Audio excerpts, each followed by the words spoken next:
온프리파이어님 사연입니다. 언령. 안녕하세요. 벌써 세 번째 이야기를 쓰게 되었네요. 저번에 쓰다만 말로써 사람에게 상처 입히는 이야기를 할까 합니다. 이야기에 나오는 이름은 가명을 쓰는 점 양해 부탁드립니다. 어머니께서 제가 이상한 말을 한다는 걸 아시고 말 조심하라 하시며 신신당부하셨던 그 이야기입니다. 남에게 상처 입히는 말을 하지 마. 어릴 때 어머니의 심부름을 하던 그 시기에 제가 종종 이상한 소리를 하게 되어 주변 어른들이 놀라곤 하셨습니다. 쟤는 가끔 나도 모를 말을 한다니까. 그러니까요. 가끔 지나가다가 이야기하면 쟤가 와서 참견하면서 말하는데 그게 꼭 무슨 동네 영감님 같다니까요. 맞아요, 맞아. 근데 또 말하다 보면 어쩐지 저보다 더 어른한테 뭔가 배우는 기분이 들고. 저는 한번 고민거리가 있었는데 저희가 오더니 해결책을 주기도 했어요. 나한테 와서는 막 그러면 안 된다고 화를 내던데 나한테는 웬 참견쟁이 할머니처럼 말하더라. 이때 제가 어른들에게 말을 건네는 것이 왜 그랬는지 모르겠지만 그냥 그때 그런 말들을 그들에게 해야 한다고 생각했습니다. 갑자기 그 순간에 잠깐 어른들이 말하는 상황을 이해하고 즉흥적으로 대답을 하곤 했었죠. 이렇게 주변에선 어머니도 어머니이지만 저에 대한 소문이 돌기 시작했습니다. 특히 어릴 때 아버지께서 장기간 집을 비우시는 일이 많으셨고 어머니는 또 어머니대로 바쁘신 터라 저의 이런 소문을 알지 못하셨습니다. 그러던 중에 동네의 동생놈 하나가 저에게 말했습니다. 아빠도 없는 주제에 너희 엄마랑 네가 그러니까 너희 아빠가 도망간 거라고. 그 말을 듣는 순간 저는 갑자기 머리가 새하얘지고 머리에서 뭔가 딱 소리가 나며 기억이 살짝 끊겼습니다. 정신을 차렸을 땐 그 애의 어머니가 울고 있는 애를 안고는 저를 나무라고 있었죠. 아이고, 그 어미의 그 아들이라더니 너도 보통 애는 아니구나. 어쩜 애가 말을 그렇게 무섭게 해? 네 어머니가 그렇게 가르치던? 어머니가 선생님이라며. 아니, 그런 사람이 그렇게 남을 저주하는 악마를 키우고 있어? 아휴, 어쩜 애가 그렇게 무서운 말을 해? 애들 가르치는 선생님 아들이라는 게. 다행히도 이때는 지난 이야기에도 나왔던 영희 누나네 아주머니가 와주셨습니다. 아니, 아줌마, 그쪽 애가 먼저 애한테 상처 줄 말을 했잖아. 왜 자기 애가 잘못한 건 생각도 안 하고 애한테만 뭐라고 해? 아줌마, 이 집이랑 친하다고 지금 편드는 거야 뭐야? 아비가 없으니까 애가 저렇게 자라지. 말 조심해, 이 아줌마야. 애 엄마 그런 사람 아니고 애 아빠는 유니시스 사람이야. 아줌마가 함부로 말할 사람이 아니라고. 아직도 몇 권 있는 아버지 회사의 용지에 쓰여있는 유니시스라는 이름은 당시 아버지께서 다니는 회사였는데 외국인 회사로 상당히 큰 무역회사였습니다. 그러다 보니 아버지께서는 해외 업무로 인해 집을 오랫동안 비우셨고 이 꼬마 녀석은 그걸 나쁘게 비꼰 것이었죠. 그렇게 영희 누나 아주머니께선 저를 도와주시고 다독여 주셨습니다.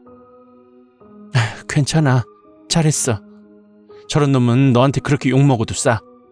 다음에도 꼭 그렇게 해. 너는 절대로 어디 가서 그렇게 당하고 살면 안 돼. 아주머니는 저를 집에 데려다 주시고 어머니가 오실 때까지 옆에서 놀아주셨습니다.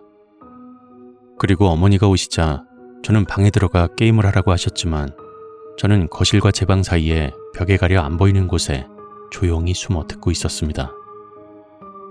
어째서 그랬는지 모르겠지만 저번 사연에서 영희 누나 아주머니께서 유산을 겪었던 사연 이후부터 저는 이런 걸 들어야 한다고 생각했습니다.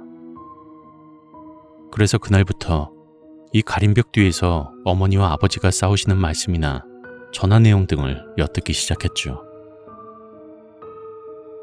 오늘 너희 아들이 완전히 다른 사람으로 보였어. 승아가? 무슨 소리야 그게? 오해하지 말고 들어. 나는 승아를 내 아들이라고 생각하고 있어. 절대로 나쁘게 안 본다고. 그래서 더 걱정이 되는 거야. 저 이동에 그 형제 있는 집 있지? 그 키 큰 형이랑 꼬맹이 동생. 그중에 동생 놈이 글쎄 승아를 약 올리고 악담을 하는 거야. 그 조그만 놈? 그래. 우리 집이 1층이라 내가 부엌에서 설거지하다가 말하는 걸 듣고 화가 나서 뛰쳐나갔는데 아이고 그땐 너무 놀랐잖아. 아니 그놈이 무슨 소리를 했길래. 아니 그 꼬맹이보다 승아 말이야. 우리 승아가 왜? 혹시 왜? 말해봐. 무슨 일인데? 자기처럼 승아도 그래? 무슨 말이야 그게? 아니 그 꼬맹이 놈이 압이 없다고 하고 막 뭐라고 하긴 했어. 나도 열이 뻗쳐서 저놈 저거 가만 안 둬 하고 달려나갔지. 아휴, 그런데 승아가 아주 도끼를 품고 말하는데 어린애 입에서 나올 수 없는 단어와 말투로 그 꼬마 놈과 그 꼬마의 엄마한테 뭐라 하더라고.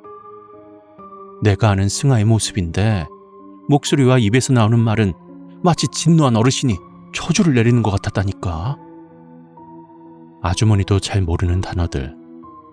확실한 건 당시에 초등학생이 쓸 리 없는 단어와 말투로 말을 하는데 흡사 말 한마디 한마디가 창이 되어 사람을 찔러 죽이는 그런 모습이었다고 하셨습니다.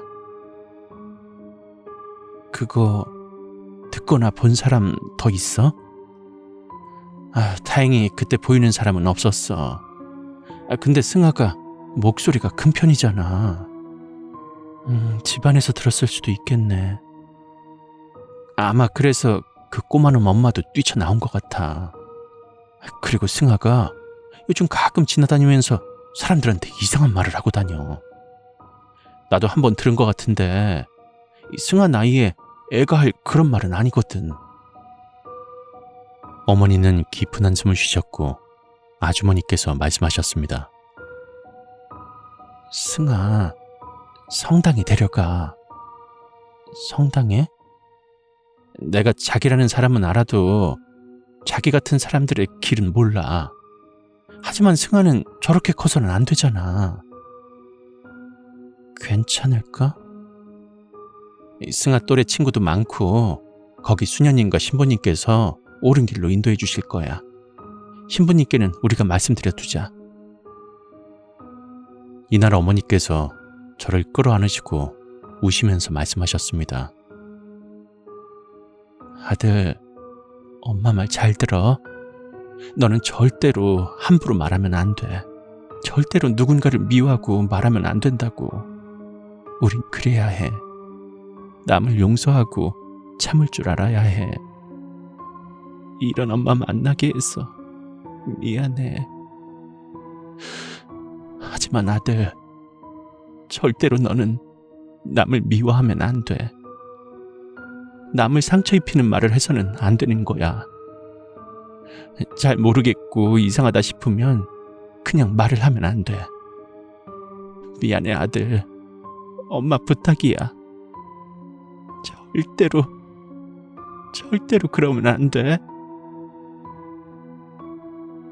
정확한 기억은 나지 않지만 저런 내용이었고 어머니께서는 몇 번이나 저에게 저 말들을 당부하셨습니다.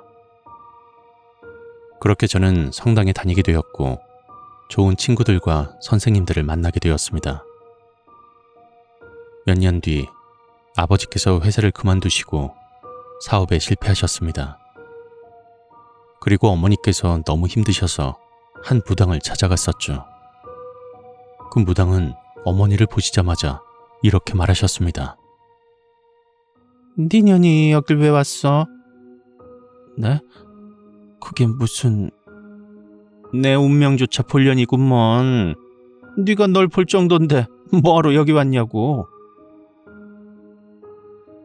제가 이건 아직 불확실하지만 보통 무당이나 이쪽 분들은 본인의 운명은 못 보신다고 하셨습니다. 하지만 어머니께서는 본인의 것까지 보는 게 가능하다고 하시더군요. 크게 화를 내던 무당은 아버지 이야기를 적당히 말해주고 저를 보다가 말했습니다. 저에 대해서만 상당히 긴 시간 동안 말을 했는데 기억나는 건 이런 말이었습니다. 저놈에게 얼령이 있어.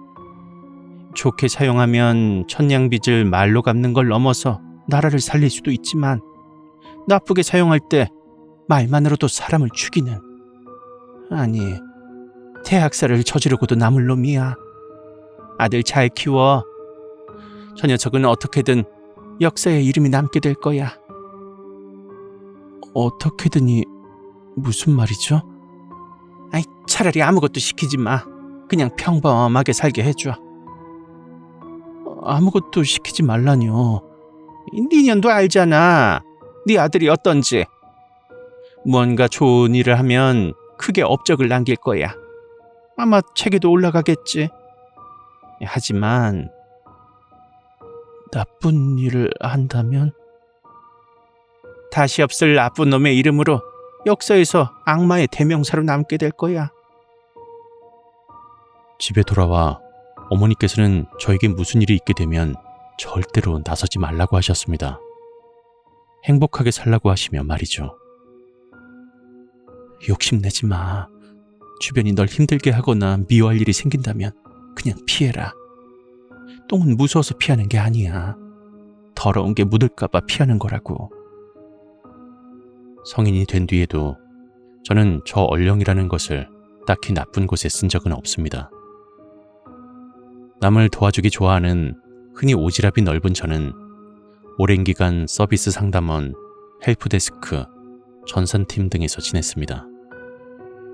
지금은 그 업무 스트레스에 못 이겨 그만뒀지만요. 아직도 연봉을 올려줄 테니 다시 오라는 러브콜을 가끔 받긴 합니다. 저의 말이 보통이 아니라는 것을 알게 된 건 성인이 된 지 얼마 안 됐을 때입니다. 한 번은 증거가 뚜렷해 억울한 일을 겪고 재판에 간 적이 있었는데 재판장님께서 마지막으로 하고 싶은 말이 있으면 하라는 말에 전 긴장해서 준비한 말을 했습니다. 보통 드라마나 영화처럼 재판장님과 피고와 대화를 하지만 실제 대화하는 경우는 없습니다. 제 앞에서만 유독 그랬을 수는 있지만요. 하지만 제가 재판을 받는 날 앞에 많은 사건 전부 판사님은 그냥 할 말을 마지막으로 하라고 한 뒤 해당 피고의 형량이나 벌금 등을 정하고 땅땅땅 하죠. 저도 제가 준비한 마지막 할 말을 다 말하자 갑자기 재판장님께서 저에게 말을 거셨습니다. 피고는 죄를 인정하면서 어째서 1년에 몇 번 없는 선고유예를 원하는가? 피고 말대로 죄가 있다면 그에 해당하는 벌을 받아야 하지 않은가? 전 놀라서 국선 변호사 형을 쳐다보았습니다. 재판장님이 이렇게 말을 걸 거라고는 우린 생각도 안 했거든요. 고개를 끄덕이며 대답하라더군요. 그리고 전 약 20-30분 동안 기억이 없습니다. 정신을 차렸을 때 재판장님께서는 이렇게 말씀하셨죠. 해당 재판은 지금 판단하기에 어려움이 있으니 18시에 재검토 후 다시 재판을 열도록 하겠습니다. 저는 기억이 없고 변호사 형은 웃는 얼굴로 제 손을 잡고 말했습니다. 혹시 승호 씨 법 공부하는 분이세요? 아니요. 그냥 IT 관련 종사자입니다. 그 나이면 아직 늦지 않았으니까 혹시 법 공부하실 거면 해보세요. 말씀 잘하시네. 형의 말로는 제가 조목조목 이야기를 하며 다신 일어날 리가 없는 특별한 케이스에 특별한 대처를 부탁한다는 설득을 했다는 겁니다. 건방지지 않고 차분하며 힘있는 목소리로 말이죠. 결국 그 30분 동안 재판장님과 대화로 저는 선고 유예 후 지금은 기록 말소가 되었습니다. 어찌 보면 말로 업을 삼는 사람의 끝판왕인 재판장마저 설득할 정도면 나의 말에 대한 힘이 있는 게 분명하기에 이걸 절대로 나쁜 곳에 쓰지 말자고 다짐했습니다. 솔직히 그런 나쁜 짓을 할 배짱도 없긴 하고요. 말 한마디로 천냥빚을 갚는다고 하죠. 전 친구와 동업을 하던 중 친구의 배신으로 인해 큰 돈을 잃었습니다. 올해 초 그것이 극에 달해 자금이 버틸 수 없는 지경에 이르게 되었죠. 그때 성당에서 친해진 제 친한 친구가 말했습니다. 야, 승아야, 너 영업도 좀 해보고 말도 잘하잖아. 너 그 취미로 물건 만드는 거 한번 팔아보면 어때? 저는 취미로 물품을 만들어 놀던 걸 특정 사이트에 제대로 올려봤습니다. 사실 이때 저는 기대하진 않았습니다. 얼마나 사겠는가, 기껏해야 몇 명 사겠지 하고 생각했죠. 그렇게 해당 커뮤니티에 글을 올리고 저는 점심 식사를 하러 갔습니다. 그런데 갑자기 문자가 막 쏟아지기 시작했습니다. 뭐야 이거? 핸드폰을 열어 확인해보니 제가 글을 올린 지 단 45분 만에 170명이 구매 의사가 있다며 입금을 한 것이었습니다. 결국 저는 대량 생산 준비를 시작하고 댓글 쪽지에 응답하며 작업을 진행했습니다. 마선님께서도 자주 하시는 말씀, 구독과 좋아요는 힘이 된다고 하셨죠. 현재 국내에 없는 물건을 만드는 저에게 많은 사람들이 쪽지로 응원을 해주자 정말 어디서 그런 열정이 나온 건지 힘이 났습니다. 특히 뭘 믿고 입금까지 한 건지 너무 감사했죠. 아무래도 저 역시 관전기가 많았나 봅니다. 결국 저는 이틀이라는 시간 동안 380명이라는 고객의 입금 구매 확정을 받게 되었고, 이후 약 4달 동안 600명이 넘는 고객을 확보했습니다. 그걸로 인해 저의 채무를 많이 덜게 되었습니다. 그렇게 일이 마무리되고 나서 친구와 만나 이야기를 하게 되었죠. 고맙다 임마. 나도 솔직히 이런 방법이 될 줄 몰랐네. 네가 말해줘서 해봤는데 덕분에 한시름 났다. 야, 나도 네가 될 줄은 알았지만 그렇게 판이 커질 줄은 몰랐다. 나도 그래. 설마 그 짧은 시간에 그렇게 모일 줄은 몰랐어. 역시 난 장사꾼 기질이 있나 봐. 혹시 또 사업하게 되면 나 감투 하나만 줘라, 승아 사장. 진짜 말만으로 이틀 만에 돈을 만들 줄 몰랐다, 야.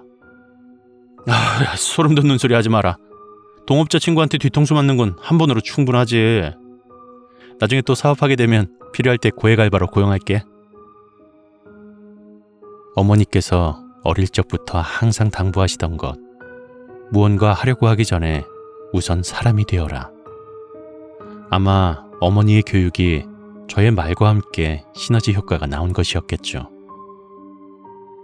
그리고 제가 이 언령이나 어떤 식으로 나오는 힘인지 알게 되는 건 얼마 지나지 않아서였습니다.